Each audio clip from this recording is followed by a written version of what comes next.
Alright, Robin Hood, the new film directed by Ridley Scott. I was looking forward to seeing this movie so much, being a huge Ridley Scott fan, and I have to say this film did not disappoint. I thought it was absolutely phenomenal. And I agree with Empire Magazine when they say that it is the best Ridley Scott Russell Crowe film since Gladiator, but I think it's a bit too early to start comparing it to Gladiator. But anyways, one thing I was surprised at is that the film did not seem to drag. I find that when a movie starts to exceed a runtime of 2 hours, especially in the cinema, I start to fidget about to get comfy and check the time to see how long's left. Here, that did not happen. I just sat back engrossed in the film. For those of you who are not familiar with the story of Robin Hood, essentially it's about an archer named Robin Longstride who fights alongside King Richard the Lionheart against the Norman invaders. This is basically the whole story of the film, as it ends up where all the other, or most of the other Robin Hood films, I haven't seen them all, begin. When King John declares Robin to be an outlaw, it was good to see what happened before he becomes the legendary Robin Hood. Now, Russell Crowe, I thought, played a brilliant Robin Hood, even though, and I will agree with the critics, at times it did sound like he had an Irish accent.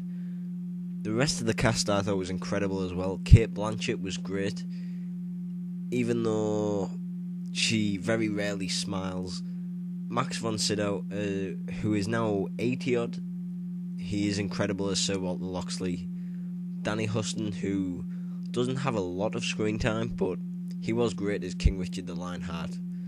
And Mark Strong, I thought he was fantastic in Kick-Ass, and here he was incredible as well. One thing I wanted to see a little more of, though, is Kevin Durand as Little John. In this film, the Merry Men do not play huge roles in the film. Hopefully in the sequel, please God let there be a sequel, they will play bigger parts. Now, this is the type of movie where I get goosebumps watching, whether it be something in the script or just when you anticipate and seeing something. When Russell Crowe is charging against the enemy forces in the last battle, that is just so amazing. That scene follows one of the highlights of the movie for me. When, and I don't want to spoil this, but when Godfrey is riding away and Robin aims up his arrow and fires, boom. There's a point of view shot as the arrow drops as well, which makes it even better. Another reason I like this movie is the soundtrack. The soundtrack is remarkable. It sounds a lot like Braveheart crossed with King Arthur. Not a bad combination there.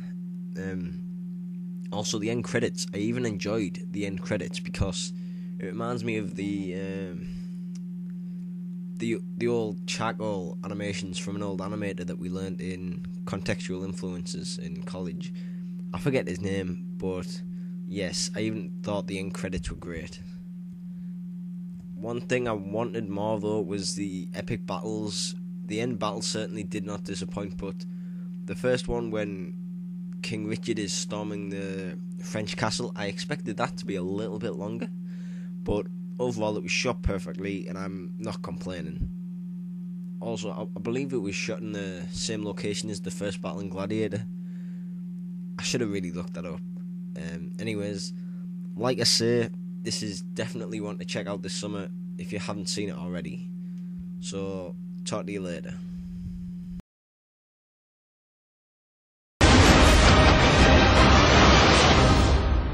Rise and rise again, until lambs become lions.